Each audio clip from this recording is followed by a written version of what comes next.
میں ڈاکٹر نظام مومند آپ کا، عاطف خان آپ کا اور سجاد برکی آپ کا خاص طور پہ آپ کو اس ہیومن رائٹس کی جو فنکشن آپ نے آج بلائی ہے اس کے اوپر آپ کو خراج تحسین پیش کرتا ہوں. اور سارے جتنے بھی جہاں تک مجھے پتہ ہے زیادہ تر ڈاکٹرز کی کمیونٹی ہے جو ہم سمجھتے ہیں کہ پاکستان کی جو نارتھ امریکن فزیشنز وہ جو ایکسپیٹریٹ پاکستانی کی سب سے طاقتور کمیونٹی ہے. تو مجھے بڑی خوشی ہے کہ میں آج آپ سب سے بات کر رہا ہوں. اچھا جی، میں آپ کے سامنے بس بریفلی رکھتا ہوں کہ سچویشن ہے کیا پاکستان میں. وہ آپ سنتے ہوں گے کہ ڈیفائننگ مومنٹس ایک ملک کے سے گزر رہا ہے. یہ وہ ڈیفائننگ مومنٹ ہے پاکستان کا. میں نے اپنی ساری زندگی پاکستان کے ساتھ ہی بڑا ہوا ہوں، لیکن میں نے کبھی اس طرح کا ملک میں سچویشن نہیں دیکھا. یہ ایک بڑا یونیک سچویشن ہے. یہ ایسا ہے کہ وہ چارلز ڈکنز کی سینگ ہے نا کہ it was the best of Times and it was the worst of times. یہ وہ سچویشن ہے کہ ایک طرف بالکل ایک کراس روڈز پہ کھڑا ہے کہ ایک طرف تباہی کی طرف جا رہا ہے پاکستان. اور وہ میں آپ کو ایکسپلین کر دیتا ہوں. بڑا آپ بہتر جانتے ہیں، ایک اویئرنیس ہے آپ کی کمیونٹی میں، کیونکہ میرا بہت زیادہ اپنا سے انٹریکشن رہا ہے 30 سال سے زیادہ. تو ایک تو آپ میں اویئرنیس ہے، آپ سمجھتے ہیں کہ پاکستان کے ایشوز کیا ہیں، لیکن کراس روڈز ہیں کیا.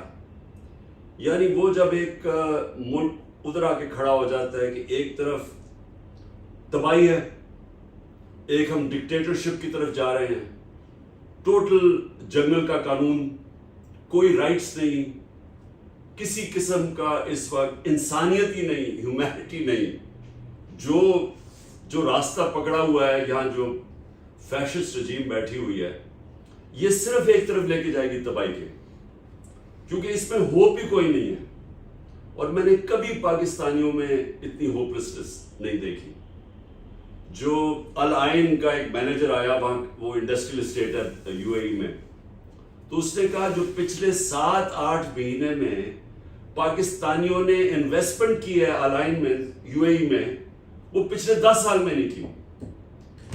9 لاکھ پاکستانی، یہ ایک اخبار کی رپورٹ ہے کہ ملک چھوڑ کے چلے گئے ٹاپ پروفیشنلز.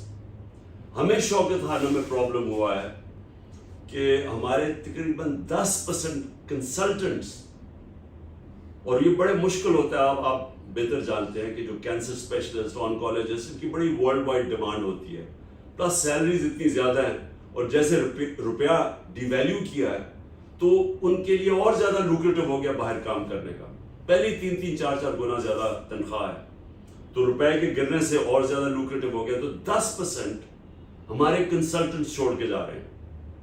اور یہ ہر جگہ ہو رہا ہے جدھر پروفیشنلز ہیں، کیونکہ ہوپلسنس ہے کہ ایک طرف ایک آدمی فیصلہ کرتا ہے بند کمرے کے اندر اپنے تھوڑے سے لوگوں کے ساتھ کہ عمران خان بڑا خطرناک ہے تو اس کی گورنمنٹ گرا دو.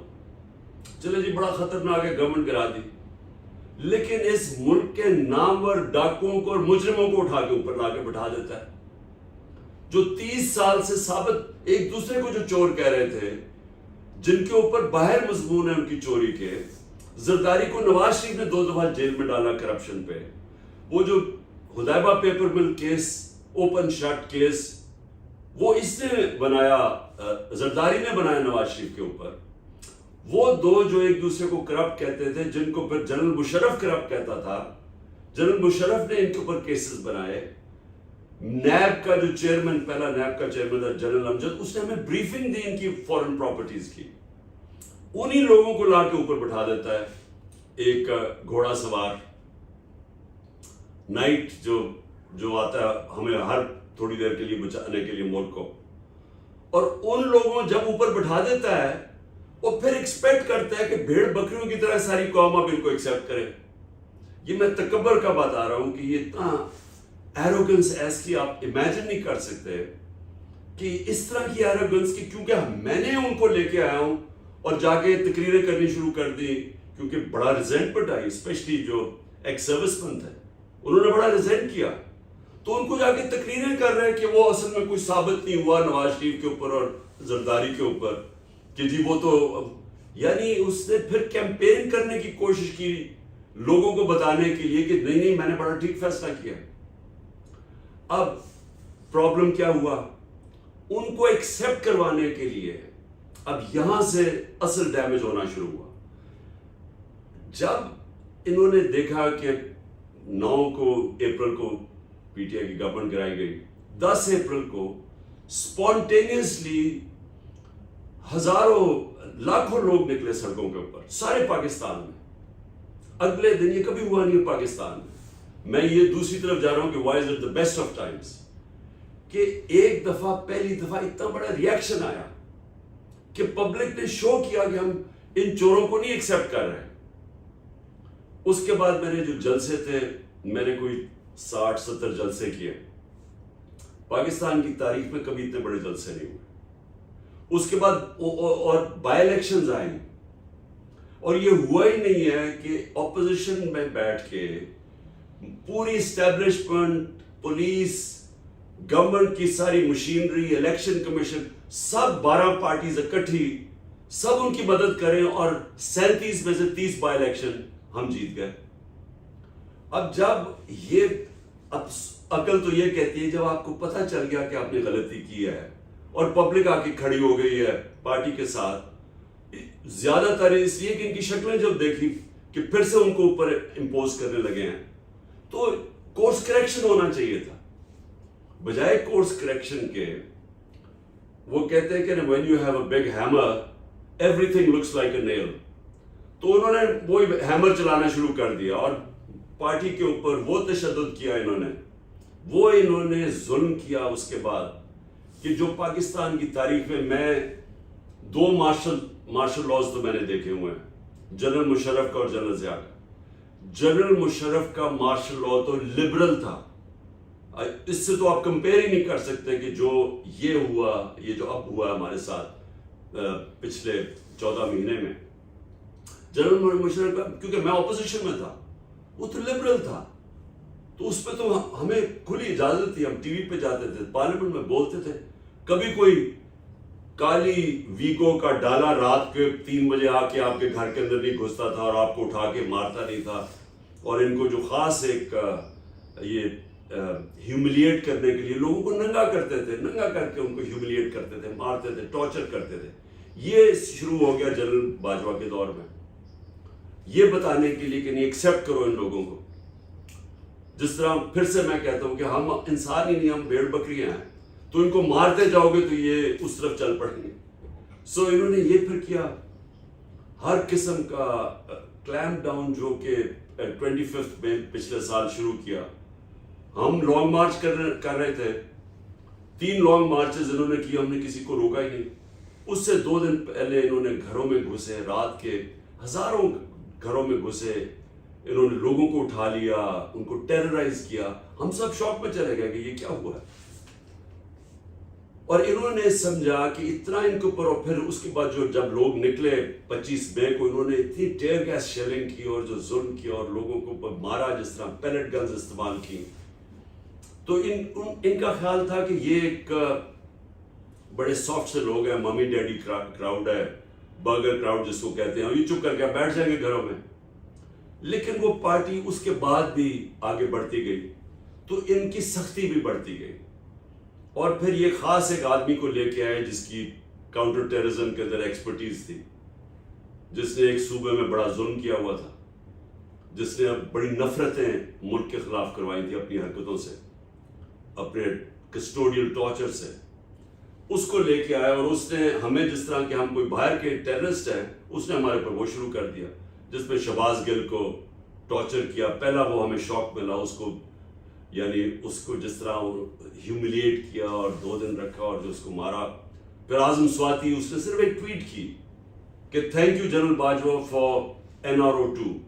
اس ٹویٹ کے اوپر بچوں کے سامنے، یعنی اس کے جو گرینڈ چلڈرن تھے اور بیوی کے سامنے، صبح کے 3 بجے کوئی 30-40 لوگ گھس گئے، اس کے سب کے سامنے مارا اس کو. اور اس کے بعد پھر اس کو لے کے گئے، اور پھر اس کو وہ نامعلوم افراد نے ننگا کر کے پھر اس کو ٹارچر کیا اور مارا. ابھی تک اعظم سواتی کی بیوی ٹراماٹائز ہے, سائیکائٹرک ٹریٹمنٹ لینی پڑی, بچے ٹراماٹائز, جو گرینڈ چلڈرن تھے وہ ٹراماٹائز تھے. اس کے بعد, اور اس سے پہلے ارشد شریف کا, اس کو پہلے انہوں نے وہ تھریٹ کیا, پھر اس کے اوپر کیسز کیے, پھر اس نے چیف جسٹس کو خط لکھا کہ میری زندگی خطرے میں ہے, اور وہ اس کے بعد ملک چھوڑ کے جب گیا تو اس کو کینیا میں اس کو اسیسنیٹ کیا. پھر انہوں نے میرے اوپر اٹیمپٹ کیا 3 نومبر کو, کیونکہ پارٹی اور پاپولر ہوتی, جو یہ کرتے تھے وہ اور زیادہ پارٹی اوپر جا رہی تھی. 3 نومبر کو میرے اوپر اٹیمپٹ کیا, اور پھر اٹیمپٹ ہی نہیں کیا, پھر جو انویسٹیگیشن تھی اس انویسٹیگیشن کو سیبوٹاج کیا, جس میں ان شارٹ جو انہوں نے گورنمنٹ نے بیانیہ بنایا ہوا تھا یا پولیس نے کہ ایک شوٹر تھا, دینی انتہا پسند تھا, اور میں پہلے سے پریڈکٹ کیا تھا کہ دینی انتہا پسند کے ذریعے مجھے اسیسنیٹ کرنے کی کوشش کریں گے. تو انہوں نے جو فائنڈنگز آئیں, جو فورینسک رپورٹ آئی, آئی وٹنسز آئے, وہ 3 شوٹرز نکلے, تو وہ ڈیتھ ٹریپ تھا, وہ اللہ نے بچا لیا. تو وہ انہوں نے سیبوٹاج کر دی, وہ ہماری جی آئی ٹی کی رپورٹ, کیونکہ یہ اتنے طاقتور ہیں ابو لا.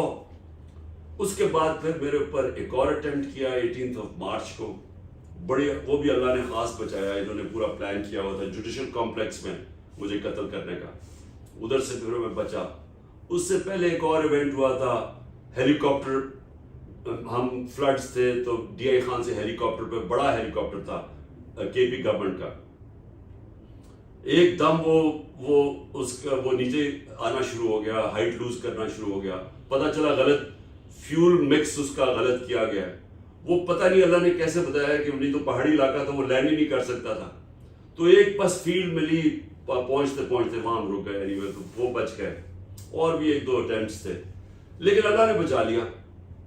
اس کے بعد یہ جو فائنلی یہ جو انہوں نے کیا 9 مئی کا, یہ 9 مئی کا اتنا بڑا یہ مذاق ہوا ہے کہ انہوں نے کہا جی غداری ہوگی ملک سے. 9/11 ہے پاکستان کا.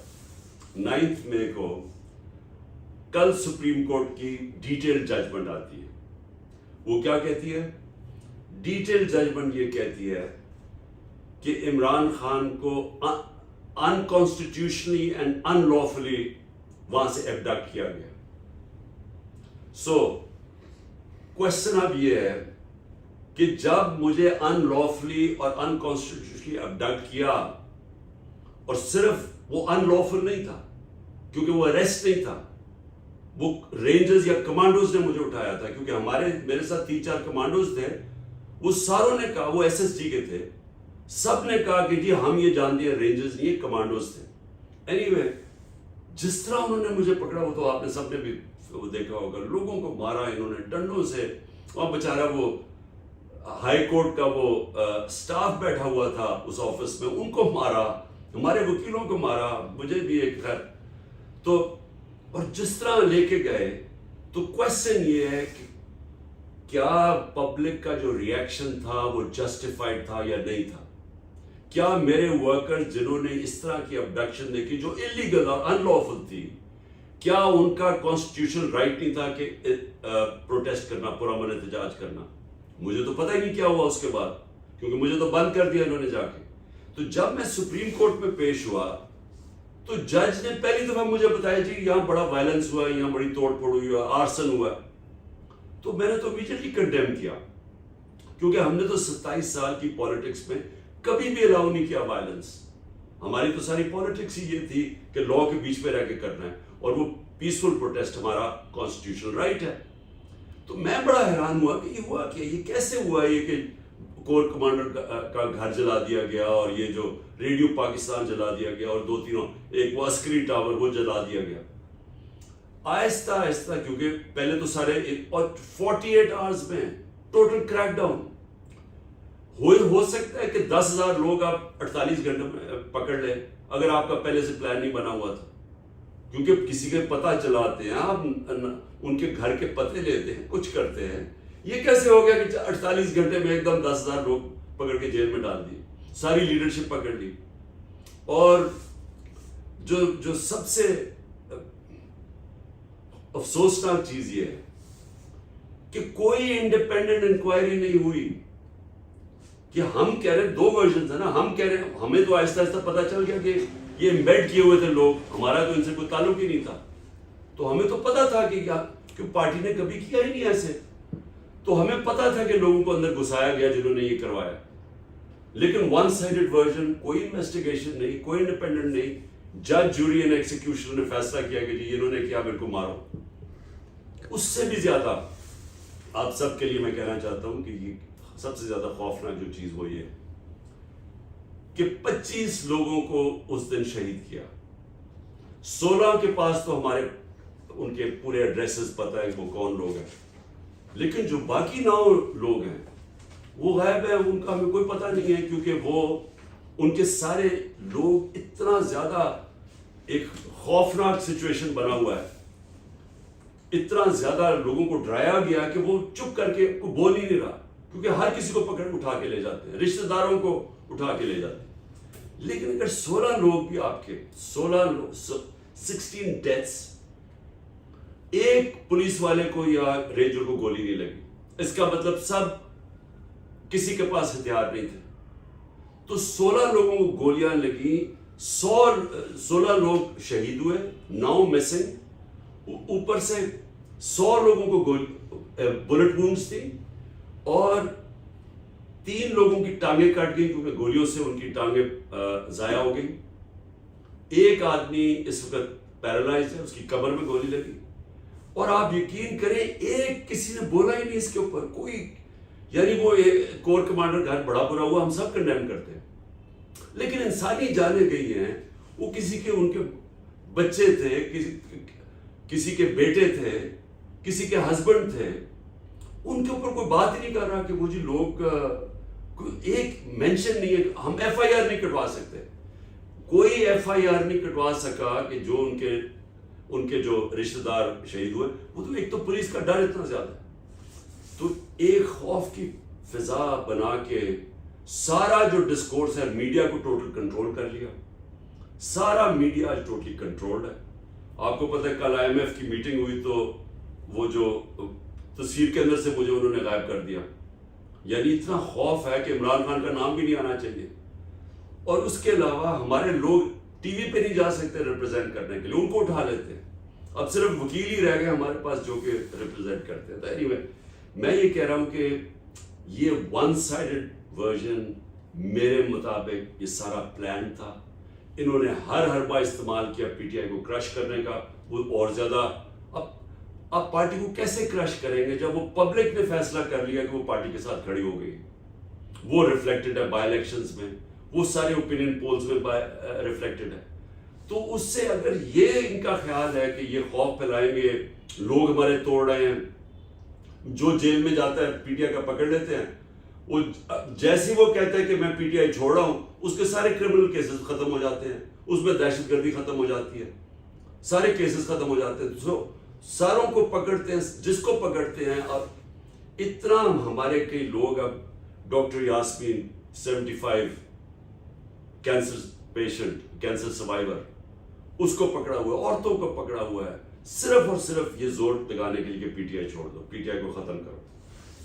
تو میں کیوں اب کہتا ہوں کہ in a way it's the best of time. Best of times یہ ہے کہ کبھی بھی میں نے اپنی زندگی میں نہیں سوچا تھا کہ پاکستانی قوم کو سمجھ آئے گی جو میں نے یہ 27 سال پہلے اپنی موومنٹ شروع کی تھی انصاف کی. دیکھیں آپ اب امریکہ میں آپ اس چیز کو سمجھتے ہیں, اور میں بھی تب سمجھا جب میں as a ten ager England گیا, جب میں کرکٹ کھیلنے گیا, پھر یونیورسٹی گیا, مجھے پہلی دفعہ سمجھ آئی کہ رول آف لا کیا ہوتا ہے. ہمیں اس چیز کی سمجھ ہی نہیں تھی, کیونکہ یہاں تو ڈکٹیٹرشپ تھی ایوب خان کی جب ہم بڑے ہو رہے تھے.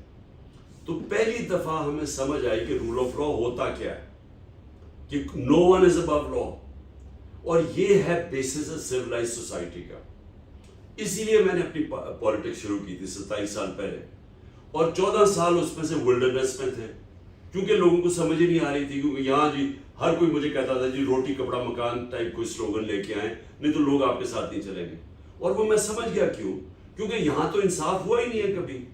دیکھیں ہماری ایک بڑی فیمس ایک جوک چلتی ہے پنجاب کے اندر. وہ جوک یہ ہے کہ ایک براسی دبئی سے بڑا پیسے برا کے آتا ہے اور وہ آ کے چودھری کی بیٹی سے کہتا ہے میں نے شادی کرنی ہے. اب وہ جو چودھری ہے وہ اس کو مار مور کے وہ اسے نوکروں کہتا ہے باہر پھینکو. تو وہ فیمس جوک یہ ہے کہ وہ جب وہ اٹھتا ہے تو پھر چودھری صاحب کے پاس کہتے ہیں چودھری صاحب میں پھر نہ سمجھا. تو آپ یہ سوچیں کہ امریکہ میں یہ کوئی جوک ہو سکتی ہے؟ کیا کوئی کسی کو اس چیز کے اوپر کوئی مار سکتا ہے؟ کیونکہ یہاں رول آف لا ہے, یا پروٹیکشن ہے, یا کمزور کی پروٹیکشن ہے. یہ لوگوں کو سمجھ نہیں آتی. یہاں جو طاقتور ہے, اور یہ کبھی بھی معاشرہ کامیاب نہیں ہوتا. یہ میری آپ غور سے بات سمجھ لیں. اور یہ ہمیں اتنا ہی نہیں پتا کہ یہ ہمارا جو سب سے پہلے جب مدینہ کی ریاست بنی تھی, میں لوگوں کو سمجھا کے تھک گیا ہوں, کیونکہ وہ جو ریاست تھی وہ ایک ماڈرن ریاست تھی, سارے ماڈرن پرنسپلز کے اوپر بیس تھی. اس کا جو مین پرنسپل تھا وہ رول آف لا تھا, عدل اور انصاف. اور اس کے اوپر فاؤنڈیشن بنی تھی one of the greatest civilizations ever. سب سے بڑا دنیا کی تاریخ میں انقلاب آیا تھا. میں لوگوں کو سمجھاتا ہوں کہ اس کو اسٹڈی کریں انٹلیکچولی. ہم دینی طرف لے جاتے ہیں. میں چاہتا ہوں کہ اس کو انٹلیکچولی اسٹڈی کریں کہ یہ دنیا میں کتنا بڑا فینومینا تھا کہ 625 کے اندر جنگ بدر ہوتی ہے, 313 لڑنے والے. 636 11 سال کے بعد بیزنٹائن ایمپائر, رومن ایمپائر یارموک کی جنگ میں ہار جاتا ہے مسلمانوں سے. سپر پاور 1,00,000 ان کی سدرن لیجن تھی. وہ 11 سال کے بعد وہ, اور 12 سال کے بعد دوسری سپر پاور پرشین ایمپائر وہ قدسیہ میں ہار جاتا ہے. یہ جو فینومین ہے اس کو جب تک ہم صحیح معنی میں اسٹڈی نہیں کریں گے ہمیں سمجھ نہیں آئے گی کہ کیوں اللہ قرآن میں کہتا ہے کہ نبی کی سنت پہ چلو. کیونکہ وہ جو ریولوشن آئی تھی اس کو ہم کبھی بھی ڈسپیشنٹلی انڈرسٹینڈ نہیں کرتے. جو سب سے بڑا کام اس ریولوشن کا تھا انسانوں کو آزاد کر دیا تھا, اور آزاد انسان ہی معاشرے کو اٹھاتے. اور آزادی کے اوپر کیوں اتنا بڑا ایمفسس ہے قرآن میں؟ جو اپنی جان کھو دیتا ہے آزادی کے اندر اس کو شہید کہا جاتا ہے. شہید کا رتبہ صرف پیغمبروں سے نیچے ہے, سیکنڈ, یعنی اتنا بڑا رتبہ ہے. مطلب کہ آزادی کا اتنا بڑا رتبہ ہے. سارے اللہ کے جو پیغمبر آئے تھے وہ سارے انصاف کی بات کرتے تھے, کیونکہ انصاف سے آزادی ملتی ہے. یہ جو میں ابھی آپ چودھری کی جوک سنائی ہے اور مراسی کی, یہ کیا ریفلیکٹ کرتا ہے کہ یہاں ایک سوسائٹی ہے جدھر طاقتور ہے, ہی above law, اور جو نیچے ہے he has no access to justice. اس کے اوپر بنیادی حقوق ہی نہیں ہے. کیوں؟ اور اسی کا جو حضرت عمر کے زمانے میں ایک بڑا فیمس ایک انسیڈنٹ, میں نام اب ان کے مجھے نہیں یاد, کہ ایک پرنس ہوتا ہے وہ مسلمان ہو جاتا ہے, طواف کر رہا ہوتا ہے خانہ کعبہ کا, ایک غلام کا پیر آ جاتا ہے اس کے وہ چوغے پہ, تو وہ اس کو مارتا ہے. وہ جا کے حضرت عمر کو رپورٹ کرتا ہے. حضرت عمر اس کو بلاتے ہیں, پرنس کو پوچھتے کہ تم نے یہ کیا؟ اس نے کہا ہاں یہ غلام تھا. وہ کہتے ہیں واپس مارو اس کو. جو یہ پرنس کو جب انہوں نے کہا نا کہ وہ بھی قانون سے اوپر نہیں ہے, جب حضرت عمر نے اپنے بیٹے کو کوڑے پڑوائے جب اس نے قانون توڑا, جب نبی صلی اللہ علیہ وسلم نے اپنی بیٹی کا کہا کہ اگر وہ جرم کرے گی تو میں سزا اسے ملے گی, اور پھر جب انہوں نے کہا کہ بڑی قومیں تباہ ہو گئی جدھر طاقتور قانون سے اوپر تھا اور کمزور کے لیے پروٹیکشن نہیں تھی. اسی لیے جب حضرت ابو بکر خلیفہ بنے, پہلی ان کی مشن سٹیٹمنٹ کیا تھی کہ میں طاقتور اور کمزور کو قانون کے سامنے کر دوں گا, رول آف لا. حضرت عمر کی سٹیٹمنٹ کہ کوئی طاقتور ظلم نہیں کر سکے گا. حضرت علی کی سملر سٹیٹمنٹ. حضرت علی یہودی سے کیس ہار جاتے ہیں کیونکہ وہ قاضی ان کے بیٹی کی گواہی قبول نہیں کرتا.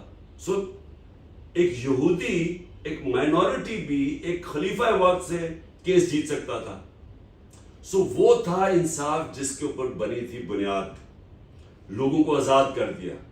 جب آپ امریکہ میں اب آتے ہیں یا انگلینڈ میں نے دیکھا ہوا ہے کہ لیبر کلاس ہماری جاتی تھی, میں آج سے 50 سال پہلے کی بات کر رہا ہوں, تو وہ دیکھتے دیکھتے وہ کیوں اوپر چلے جاتے تھے؟ ان کو پیسے تو نہیں بانٹ رہا تھا، کیونکہ ان کے جب آپ رول آف لا میں ہوتا ہے تو جب آپ اپنے قانون کے اوپر چلیں اور آپ اپنے ٹیکسز دیں، آپ آزاد ہو جاتے ہیں معاشرے میں، آپ کو کوئی تنگ نہیں کر سکتا، آپ کو پروٹیکشن مل جاتی ہے، اور اسی لیے وہ پراسپر کر جاتے ہیں۔ تو ہمارا جو سب سے بڑا مسئلہ ہے نا، وہ جو میں نے 27 سال پہلے شروع کیا تھا، رول آف تحریک انصاف، ہمیں اپنے آپ کو اس وقت آزاد کرنا ہے۔ یہ جو ایک چھوٹا سا ایک میں اب کیا کہوں گی ایلیٹ کیپچر کر کے بیٹھی ہوئی ہے ہمارے سارے وسائل کے اوپر، وہ جو اوپر ہے چوری کرتی ہے تو این آر او مل جاتا ہے۔ عمران خان کو یعنی ایکس پرائم منسٹر کو جب مجھے جو اسیسینیشن اٹیمپٹ ہوتا ہے، میں ایف آئی آر نہیں کٹوا سکتا۔ یہ فنڈامنٹل رائٹ ہے شہری کا کہ مجھے پتا ہے کون جن کو میں سسپیکٹ کر رہا تھا، میں ان کی انویسٹیگیشن نہیں کروا سکا۔ میں prime minister, ex prime minister, head of the largest party in Pakistan, میں اپنی ایف آئی آر رجسٹر نہیں کر سکا، اور میرے اوپر کیونکہ طاقتور میرے خلاف ہے، اب تک 180 ایف آئی آر ہو چکی ہیں۔ 180 یعنی یہ ورلڈ ریکارڈ ہوگا ایف آئی آرز کا کہ 70 سال کی عمر تک ایک ایف آئی آر نہیں، اور صرف اتنے ٹائم کے اوپر 180 ایف آئی آر، اور ہر روز ایڈ ہوتی ہے نہیں۔ سو یہ ہوتا ہے جب رول آف لا نہیں ہوتا، اور یہ معاشرے کبھی اٹھ نہیں سکتے۔ سب سے بڑا پرابلم یہ ہے کہ یہاں انویسٹمنٹ نہیں آتی، یہ خوشحال ہی نہیں ہوتے معاشرے۔ ایک ٹیبل صرف یہ دیکھ لیں کہ جو دنیا کے 140 ملک ہیں، ان میں یہ دیکھ لیں کہ جو رول آف لا انڈیکس پہ ٹاپ 15 پہ ہیں، اور وہ دیکھ لیں جو باٹم 15 پہ ہیں۔ جو ٹاپ 15 پہ ہیں ان سب کا جو پر کیپٹا ان کا وہ $60,000 سے اوپر ہے، اور جو باٹم 15 پہ ہیں جس میں پاکستان بھی ہے، ہمارا پر کیپٹا انکم $1,500 ہے۔ جو نمبر 1 ہے ڈینمارک، اس کا $68,000۔ ہمارے سامنے سنگاپور جس کا پر کیپٹا پاکستان کا ایک ہی تھا، اب میں بات کر رہا ہوں 60s میں، ہم تقریباً ایک ہی ہمارا تھا کہ $500 یا اس طرح کچھ تھا۔ آج سنگاپور کا $55,000 پر کیپٹا انکم، اور ہمارا $1,300-1400 ہے۔ اس کی وجہ کیا کہ سنگاپور کے اندر جو ان کا جو پریمیئر لی کوان یو تھا، اس نے سب سے پہلے رول آف لا رکھا ہے، اس کی کتاب بھی ہے، سب سے پہلے رول آف لا لے کے آیا۔ اور جو کرپشن ہے وہ سمٹمز ہیں when there is no rule of law۔ ساری جو غریب ملک ہیں وہ غریب ملک ہیں ہی اس لیے کہ وہاں رول آف لا نہیں ہے۔ آپ کے کوئی دیکھ لیجیے ڈیولپنگ ورلڈ، نائجیریا کی میں اس لیے مثال دیتا ہوں کہ سب سے زیادہ تیل نائجیریا کے اندر ہے سارے افریقہ میں، لیکن وہ غربت کی انتہا ہے، کیونکہ وہاں بھی ایک کرپٹ ایلیٹ ابو لا بیٹھی ہوئی ہے، اور وہی پیسے چوری کر کے باہر بھیجتی ہے، اور یہ ساری ڈیولپنگ ورلڈ کا ایشو۔ سو ہمارا ٹو سم اپ اس وقت ہوا کیا ہے کہ پاکستانی قوم کے اندر وہ اویئرنیس ہے جو کبھی پہلے نہیں تھی۔ سو ان دیٹ سینس ہم اس سٹیج پہ پہنچ چکے ہیں جدھر کبھی بھی اس ملک کے اندر اس طرح کا پبلک اویئرنیس نہیں تھی، اور پبلک ایک طرف آ کے ایک پارٹی کے ساتھ کھڑی ہو گئی ہے۔ وہ جو مرضی کر رہے ہیں آپ، وہ پبلک اس پارٹی کے ساتھ جڑ گئی ہے آ کے، اس لیے یہ الیکشن سے بھاگ رہے ہیں۔ اس لیے انہوں نے 14 مئی کو despite supreme court order according to the constitution Punjab کا الیکشن ہونا چاہیے تھا، انہوں نے نہیں کرایا، کیونکہ سب ڈرے ہوئے ہیں۔ اور ڈرے اس لیے ہوئے ہیں کہ وہ جو میں نے آپ کو پہلے بتایا کہ جو 37 میں سے 30 بائی الیکشن ہم سویپ کر گئے ہیں ڈسپائٹ ٹوٹل گورنمنٹ سپورٹ اور اسٹیبلشمنٹ۔ سو اس لیے ہو کیا رہا ہے، یہ بھاگ رہے ہیں الیکشن سے، اور یہ الیکشنز تب کروائیں گے جب یہ سمجھتے ہیں کہ تحریک انصاف کرش ہو گئی ہے۔ اور تحریک انصاف کو کرش کرنے کے لیے انہوں نے، جس طرح میں نے کہا، ساری سینئر لیڈرشپ یا چھپی ہوئی ہے یا جیلوں میں ہے، اور وہ جیل میں سے صرف تب نکلتی ہے اگر وہ اناؤنس کریں۔ لیکن آپ کو ذرا میں جو بتا رہا ہوں کہ وائی از اٹ کہ پاکستان کی تاریخ میں بہت، اور میں سمجھتا ہوں کہ اب اس کو کوئی روک نہیں سکتا، جب پبلک ایک کھڑی ہو جاتی ہے ایک پارٹی کے ساتھ، جب پبلک اس کو آپ جو مرضی کر لیں وہ تھوڑی دیر کے لیے سبڈیو بھی ہو جائے گی، لیکن جب ان کو موقع ملے گا الیکشن میں، یہ دیکھنا، میں آج آپ کے سامنے پروڈکشن کرتا ہوں کہ یہ جو مرضی کر لیں، یہ اس کو اب روک ہی نہیں سکتے، کیونکہ میں وہ آدمی ہوں جس نے 27 سال زیرو سے شروع کی ہے پارٹی. 27 سال پہلے یہ کسی نے بھی نہیں کیا کہ زیرو سے پارٹی شروع کی، اور میں نے 14 سال تو ولڈرنس میں تھے نا، آہستہ آہستہ میں نے پبلک اوپینین کو چینج ہوتے دیکھا. جو آج پاکستان کا پبلک اوپینین ہے یہ کبھی پہلے نہیں تھا. جس طرح آج پاکستان قوم کو ایشوز کی سمجھ ہے، اور اس میں ہمارا یوتھ خاص طور پہ سوشل میڈیا کا بہت بڑا ہاتھ ہے، بلکہ آج تو ہم صرف سوشل میڈیا کے ذریعے آپ کے ساتھ کمیونیکیٹ کرتے ہیں. لیکن جو خوشائن چیز وہ یہ ہے، اور میں آپ کو اب مثال دے رہا ہوں پنجاب کی. پنجاب کے اندر میں نے ٹکٹس دے دیے تھے، یہاں ہمارے جو الیکشنز ہو رہے تھے 14 مئی کے. اب یہ سوچیں کہ انہوں نے پورا زور لگا لیا، لوگوں کے گھر توڑے ہیں، لوگوں کے گھر لوٹے ہیں، لوگوں کے رشتہ داروں کے پاس پہنچ گئے، کیونکہ سب چھپے ہوئے ہیں. جتنے بھی ٹکٹ ہولڈرز ہیں ہمارے سب چھپے ہوئے ہیں، انڈر گراؤنڈ ہیں. ان کے رشتہ داروں پہ پہنچے ہیں، ان کے بچوں پہ پہنچے ہیں، ان کی بزنسز بند کر دی ہے. یعنی کبھی اس طرح کا تشدد نہیں کیا. میں بھی یہ کرتے ہوں گے نازی جرمنی کے اندر یا سٹالن کے سوویت یونین میں، کہ اگر آپ کا جس آدمی کو ڈھونڈنا ہے وہ نہیں ہے تو اس کے رشتہ داروں کو پکڑ لو، اس کے بچوں کو پکڑ لو، ان کی عورتوں کو پکڑ لو. یہ کبھی نہیں ہوتا تھا، میں نے تو کبھی نہیں سنا. اس کے باوجود ہر قسم کا انہوں نے ظلم کیا اور ان کو ڈرایا، دھمکایا، ان کی بزنسز بند کیے ہیں. 400 ٹکٹ ہولڈرز ہیں پنجاب میں. آپ یقین کریں کہ 400 میں سے اس پورے تشدد کے باوجود صرف 40 گئے ہیں، باقی سارے انٹیکٹ کھڑے ہیں. تو اس سے یہ اب ڈرے ہوئے ہیں، کیونکہ انہیں پتا ہے کہ جب الیکشن ہوگا، اچھا جو ٹکٹ ہولڈرز ہیں ان کو بھی پتا ہے کہ جیسی جو چھوڑ رہا ہے وہ پبلک کا اتنا ریئیکشن آ رہا ہے کہ ان کی کوئی چانس ہی نہیں ہے، ان کی پالیٹکس ختم ہو جاتی ہے، اس لیے ریزسٹ کر رہے ہیں. اور وہ چھوڑتا ہے تو 6-7 نیچے بیٹھے ہوئے ہیں ان کی جگہ لینے کے لیے. اس لیے یہ پبلک کو یہ نہیں کچھ کر سکتے. یہ جتنا بھی کریں گے پبلک اوپینین کوئی یہ جانور نہیں ہے. پبلک اوپینین کو آپ اب یہ اس طرح کی طریقوں سے، نیچے ووٹر تو آپ کا کھڑا ہوا ہے، تو انہوں نے جو یہ جو اب آگے، اب میں آپ پریڈکٹ کر رہا ہوں آگے انہوں نے کیا کرنا ہے. اب یہ ڈریں گے، الیکشن اناؤنس کرنا پڑے گا ان کو. 14 اگست از دا لاسٹ ڈیٹ. اس کے بعد ان کو الیکشن کرنا پڑے گا. تو ان کا پلانز کیا ہے؟ ایک مجھے جیل میں ڈالنے کا پلان ہے. میں اینٹیسپیٹ کر رہا ہوں کیونکہ 180 کیسز ہیں، تو میں اینٹیسپیٹ کر رہا ہوں کہ منڈے یا فرائیڈے تک یہ مجھے جیل میں ڈال دیں گے، کیونکہ مجھے لگتا ہے کہ ان کے پلانز وہ بنے ہوئے، ڈیسپریٹ ہوئے ہوئے ہیں.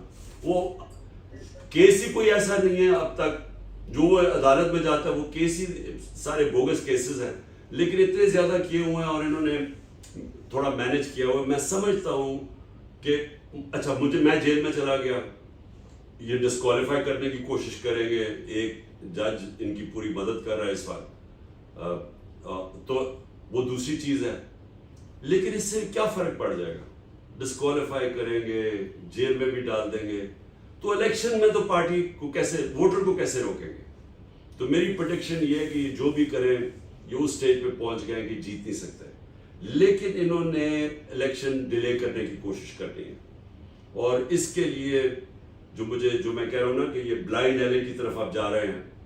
جتنا بھی اب یہ ڈیموکریسی کا قتل کریں گے، پارٹی کو ڈسمینٹل کرنے کی کوشش کر رہے ہیں اور ہر پہ استعمال کریں گے، یہ صرف تب اس ایکسٹینٹ پہ چلے جائیں گے کہ الیکشن بھی فارسیکل ہو جائیں گے، اور وہ بجائے الیکشن سٹیبلٹی لانے کے اور ڈی سٹیبلائز کر دیں گے ملک کو. اور IMF کے ساتھ جو میں نے کل بات کی تھی، اور وہ سمجھتے ہیں اس چیز کو کہ جب تک پولیٹیکل سٹیبلٹی نہ آئے اکانومی تو سٹیبلائز کر ہی نہیں سکتی. اور اکانومی تب سٹیبلائز کرتی ہے جب ایک پریڈکٹیبلٹی ہو ایک سسٹم میں، رول آف لا ہو، لوگوں کو یہ پتا چلے کہ اب یہ 5 سال تک یہ ایک پارٹی ہے، اس کے یہ پروگرام ہے، اس کا یہ اکنامک پالیسیز ہیں. اور یہ جو سب سے امپورٹنٹ پاکستان میں چیز ہے، کانٹریکٹ انفورسمنٹ اینڈ جو جوڈیشل سسٹم کے اندر ٹرسٹ ہو انویسٹر کا، وہ تو صرف تب آ سکتا ہے کہ ایک تکڑی حکومت پبلک مینڈیٹ سے آئے جو کہ امپوز کرے رول آف لا. اب میں یہ آخر میں صرف یہ بات کہہ رہا ہوں کیونکہ آپ پاکستان کی جس طرح میں کہا بڑی وہ کمیونٹی ہے جو پاورفل بھی ہے اور زیادہ آپ انفلوئنس کر سکتے ہیں یو ایس کے اندر پالیسی کو اگر آپ تھوڑا اور یونائٹ کر جائیں. لیکن ایک پرابلم ہماری جینز میں ہے کہ پاکستانی اس کو یونائٹ کرنا آسان کام نہیں ہے کیونکہ میں تو کرکٹ کے زمانے سے جانتا ہوں. جب میں پہلی دفعہ 18 سال کا تھا ٹیم کے اندر آیا تو میں نے 14 کی اسکواڈ کے اندر 3 ٹیمیں دیکھی بجائے ایک ٹیم کے. تو پھر میں نے ریئلائز کیا کہ ہماری جینز میں کوئی ایشو ہے. تو میں ہمیشہ یہ پرابلم یونائٹ کرنے کا ہمیں مشکل ہوتا ہے. لیکن اگر آپ کی کمیونٹی یہاں امریکہ میں یونائٹ کر جائے یہ بہت پاورفل وائس بن سکتی ہے. یہ جس طرح انڈین کمیونٹی خیر انڈین تو اس وقت ہمارے سے بدقسمتی سے بہت آگے نکل گئے ہیں لیکن ہم اگر یہاں یونائٹ کر جائیں تو اس کا امپیکٹ بڑا پڑ سکتا ہے. لیکن میرا جو نظر میں کہ جو سب سے ہمیں فائدہ ہے جو میں انویزج کر رہا ہوں کہ انشاءاللہ اللہ نے موقع دیا تو ہم کیسے نکلیں گے. ہمارا سب سے بڑا کرائسس ہے کہ ہمارے پاس ڈالرز کی کمی ہے, ہمارے ریزروز کم ہے, ہم ڈالر انکم کبھی بھی کسی نے ایکسپورٹس پہ زور نہیں لگایا. تو میں جو آگے فورسی کرتا ہوں کہ ہمارا جو 10 ملین اوورسیز پاکستانی ہیں ان کی یہ ہے ہمارا فیوچر جن کی وجہ سے پاکستان اپنا کک سٹارٹ کرے گا اپنی اکانومی کو. اور وہ تب کرے گا جب ہم ان کو پاکستان کے جو سسٹم ہے جو پاکستان کا جوڈیشل جسٹس سسٹم ہے اس کے اوپر جب اعتماد ہوگا. کیونکہ ابھی تو یہ حال ہے کہ اگر کوئی ایک پلاٹ ہی لیتا ہے تو اس کے اوپر قبضہ ہو جاتا ہے اور وہ بیچارے کے پاس کوئی, میں نے تو دیکھا ہوا نا یہ حالات کیا. ہم نے تو خیر بڑی کوشش کی تھی اسپیشل کورٹس بنانے کی اوورسیز پاکستانیز کے لیے, لیکن اگر پلاٹ جیسی چیز کے اوپر قبضہ ہو جاتا ہے تو کون انڈسٹری میں انویسٹ کرے گا, کون سرمایہ کاری کرے گا. اور یہ ہمارا سب سے بڑا المیہ ہے ہمارے سسٹم کے اندر. جس طرح میں نے کہا پاکستان ڈینمارک نمبر 1 ہے رول آف لا انڈیکس میں. Pakistan out of 140 countries 129th and that was before the crackdown. جو کریک ڈاؤن کیا اب تو بالکل ہی رول آف لا ختم ہو گیا نا, اب تو لا آف دا جنگل ہے پاکستان میں. لیکن اس سے پہلے 140 میں پاکستان کا نمبر 129 تھا. 129 آپ کا نمبر رول آف لا میں ہو, آپ انویسٹمنٹ اٹریکٹ کر ہی نہیں سکتے. جو انویسٹر ہے وہ گھبراتا ہے, اس کا پیسہ ہے وہ سیونگز اکٹھی کرتا ہے. میں بڑے بڑے انویسٹرز کی بات نہیں کر رہا, میں جو اسمال اور میڈیم انڈسٹری جو بیک بون ہوتی ہے ایک ملک کی, وہ جو پیسے کماتے ہیں باہر, وہ پھر جا کے ان کا شوق ہوتا ہے پاکستان میں انویسٹ کریں. ان کا اتنا برا ایکسپیرینس ہوتا ہے کیونکہ یہاں فراڈ ہو جاتا ہے, ان کے پاس کوئی راستہ نہیں ہوتا, وہ دبئی میں جا کے انویسٹ کر دیتے ہیں جس سسٹم کو وہ ٹرسٹ کرتے ہیں. تو میری کنٹینشن یہ ہے کہ اگر جب ایک گورنمنٹ آئے پبلک مینڈیٹس ہیں وہ سب سے پہلے رول آف لا پاکستان میں امپوز کرے, جس طرح لی کون یو نے سنگاپور میں کیا تھا, جس طرح مہاتر محمد نے ملیشیا میں کیا تھا. ملیشیا میں بھی بڑی کرپشن تھی.